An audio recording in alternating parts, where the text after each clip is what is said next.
Hi everyone, in this video we are on page 1 of the Unit 8 note packet. In this very first section we're going to be talking about angles. So before we actually dive into using the unit circle, we're just going to talk about some regular angle properties first. So first, positive angles are generated by counterclockwise rotation. So if we were starting on the coordinate plane,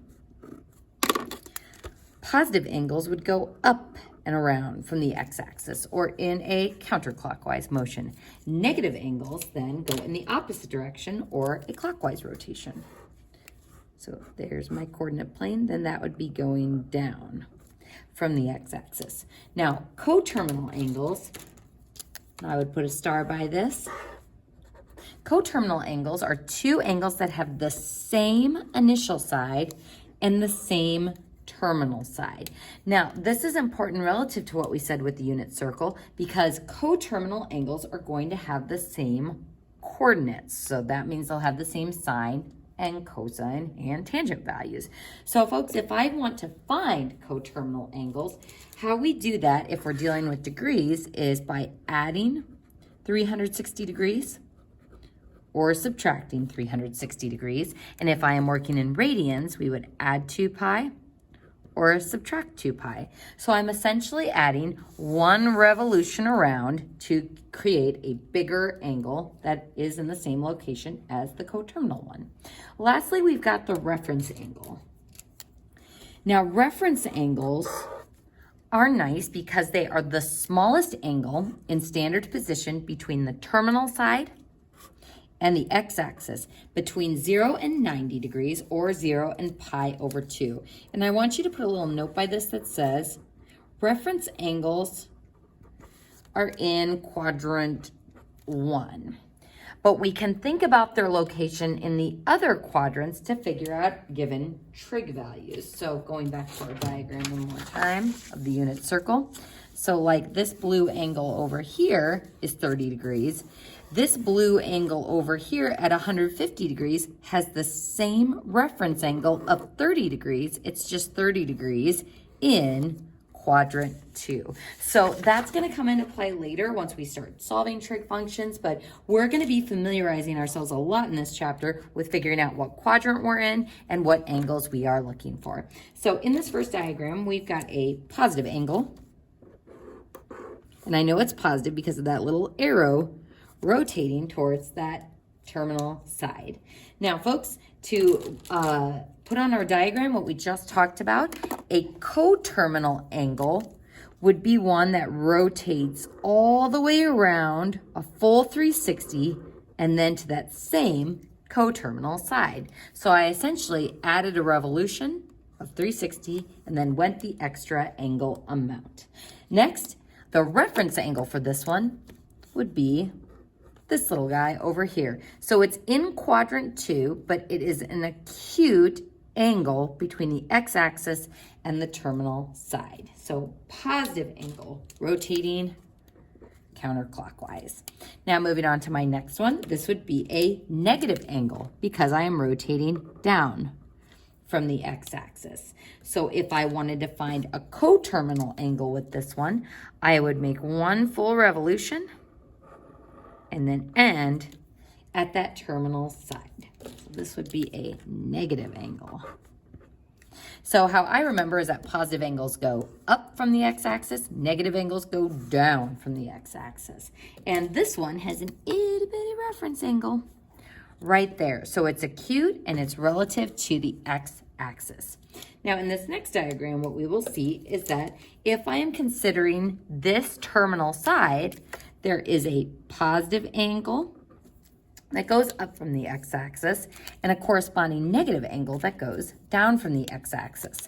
And what would the total of those two angles be? A full 360 degrees. So not complementary, not supplementary, but a full revolution or 360 degrees. So this little angle then would be our reference angle for that terminal side. So positive and negative coterminal angles together. All right, folks, on these first problems, we're going to be identifying a negative angle that's coterminal with the given one. So I like to look at a diagram or the graph as I am doing these problems to visualize what we are doing when we are subtracting or adding 360 or 2 pi. So let's go ahead and figure out where 95 degrees is located. So if I draw my coordinate plane and thinking about my unit circle, this would be 0 degrees or 360 degrees. And up here would be 90 degrees. So if this angle is at 95 degrees, what quadrant is it in? It is in quadrant 2, just a titch beyond 90 degrees. So it doesn't have to be exact, but I'm gonna go ahead and draw it like this. And I'm going to draw an arrow rotating counterclockwise to that because this is a positive angle. So that is 95 degrees, so a positive angle. You can draw that in green.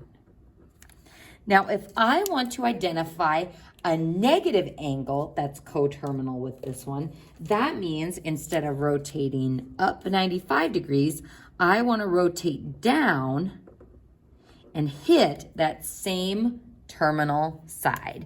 So how I do that mathematically is I subtract 360 degrees. So if I take 95 minus 360, you would see on your calculator that that is equal to negative 265 degrees.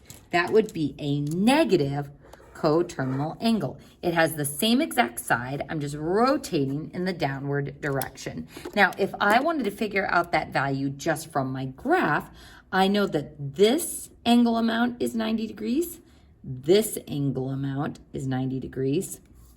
And if this little wedge is 5 degrees, that means this remaining wedge is 85 degrees. And if I add those together and throw a negative in front, we would see that that is 265 degrees. So we have to consider the direction and the fact that it wants a negative coterminal angle. Next, everybody's favorite, we're going to be looking at radians. Now, going back to the graph, remember this would be 0 pi, and a full pi is over on the other side. So 180 degrees is equal to pi. So halfway to pi would be pi over 2. All right, folks, and that is the angle that we are looking at. So we are looking at pi over 2. So there's my terminal side. Here's my arrow showing the positive rotation to that angle. So if I wanted to find a negative coterminal angle, we would make a downward revolution that would end at that same terminal side.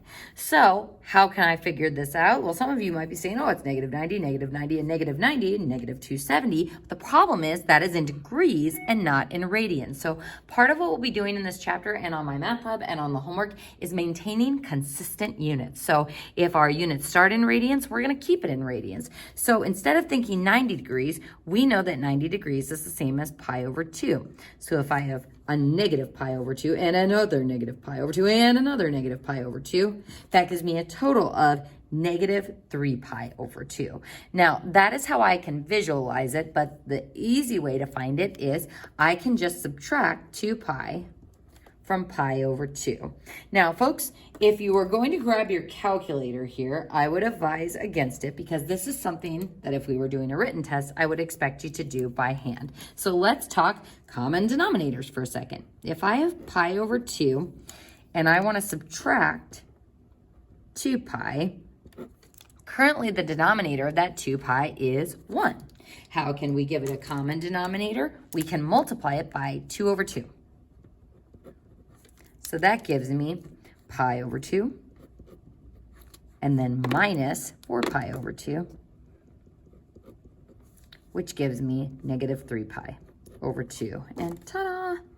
Negative 3 pi over 2. So we're going to be working on some of our fraction knowledge again in this chapter as well. So that is how we find a negative coterminal angle with the given angle in degrees or in radians. Moving on to the next section, we're going to identify a positive angle that is coterminal with the given one. So this time moving in the positive direction. So instead of subtracting 360 or subtracting 2 pi, this time we're going to be adding 360 and adding 2 pi.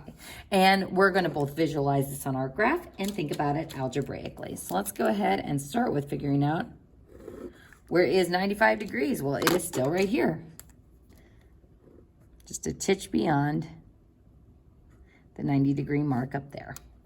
So there is my positive angle, 95 degrees. So if I wanted to find a positive coterminal angle, so an angle that ends in that same place, we can go a full revolution around, which takes us back to the other side. So I was at 95, and then I added 85, and 90, and 90, and 90, and then another 5, or you could just think, hey, I'm adding a full revolution or adding 360 degrees. And if we see, we add all those up, that's going to give me 360 degrees. So that's how we get a positive coterminal angle. So that is what it would look like graphically. We can also just straight up add 360 to 95 degrees, which gives us 455 degrees for a positive coterminal angle. So next for pi over 2. So same diagram as our last one. So there's pi over 2. There's the positive angle. So if I wanted to find a positive coterminal angle, I would make a full 360 degrees revolution to that same spot. So if I add 360 degrees, then we would get, well, actually not adding 360 degrees. If we're adding 2 pi here, so plus 2 pi, then that is going to give me a equal positive coterminal angle. So let's go ahead and think about this mathematically. If we add 2 pi, we're in the same scenario that we were in up here, where we're going to need to find a common denominator. So pi over 2, and 2 pi, if I put it over 2, would be 4 pi over 2. So hopefully we can just do that math quickly in our head. And so if I add those together, that will give me 5 pi over 2 as my positive coterminal angle. So that would be my positive coterminal angle in terms of radians. So what I want you to note is that the reference angle would be the same for this regular angle and its positive coterminal angle. So something important to keep in mind as we start looking at these definitions and new vocab. So folks, I want you to try the 4 problems down at the bottom by finding a positive coterminal angle, by adding 2 pi, or adding 360 degrees. Keep your same units. And folks, if you're like, oh, I hate that fraction stuff, I'm just gonna turn it into degrees and then work with it from there. In trig, you got a lot of exposure to radians. In pre-calc, we're gonna get much more comfortable with just working in the given unit, working with the radians so that you're more comfortable when you go on to calc. Then finding a negative coterminal angle, we're gonna subtract 360 degrees and subtract 2 pi. And also show your answers graphically. So folks, I want you to pause the video and then we'll talk about the answers after you have tried them. So down at the bottom, here is what 120 degrees would look like. So it's between 90 degrees and 180 degrees. That is why it is in quadrant 2. So it doesn't have to be like super, super exact, but it does need to be in the right quadrant. And that will help you visualize where those coterminal angles are located. So if I add 360 or a full revolution, that gives me 480 degrees, which would also be in quadrant 2. If I subtract 360 degrees, that gives me negative 240. And I can also check that visually. That would be negative 90, and the difference between those would be 60 degrees. So that will give us the negative 240. So you can check it graphically, and this is how we do it algebraically as well. 210, this is between 180 and 270 degrees, so that would be in quadrant 3. So that is what our angle looks like. Make sure you draw the arrow to show the direction of the original angle. Then the coterminal angle, a full revolution around, 570 degrees, and then the negative coterminal angle going downward would be a negative 150 degrees. Then for the next one, now 3 pi over 4. So folks, I like to think about what we just did over here with the degrees and say, okay, if this is pi and that's pi over 2, this is 1 pi and this is 0.5 pi. So if this is 0.75 pi, that's going to be in quadrant 2, in between those. So to find the positive coterminal angle, I add 2 pi. Notice that I immediately turn that into having a common denominator by multiplying by the creative form of 1, 2 over 2. And when I add those, we get 11 pi over 4. Same down here, except we are subtracting 2 pi this time, but still I multiply it by 2 over 2. Subtract, and we get negative 5 pi over 4. Then on the very last one, we've got 5 pi over 4. So going to those main angles, we've got pi here, pi over 2 here. So if I have pi and I add a half of a pi more, that is 1.5 pi. So 3 pi over 4. So thinking about mixed numbers, this is 1, this is 1.5. So 5/4 would be 1 1/4, and that is what puts us in quadrant 3. So some students find it helpful to think about the decimals. So you could type 5/4 in on your calculator, or just think it's 1.25. Or you can think about it as the mixed numbers to figure out what quadrant you are in. I like either of those strategies because that becomes important when we figure out, hey, are we within the scope of our regular coordinate plane? Because if it's beyond 2 pi, then you are going to need to find a coterminal angle within the scope of your coordinate plane first. So 13 pi over 4 for the positive coterminal angle, negative 3 pi over 4 for the negative coterminal angle. And folks, that concludes page 1 of the notes.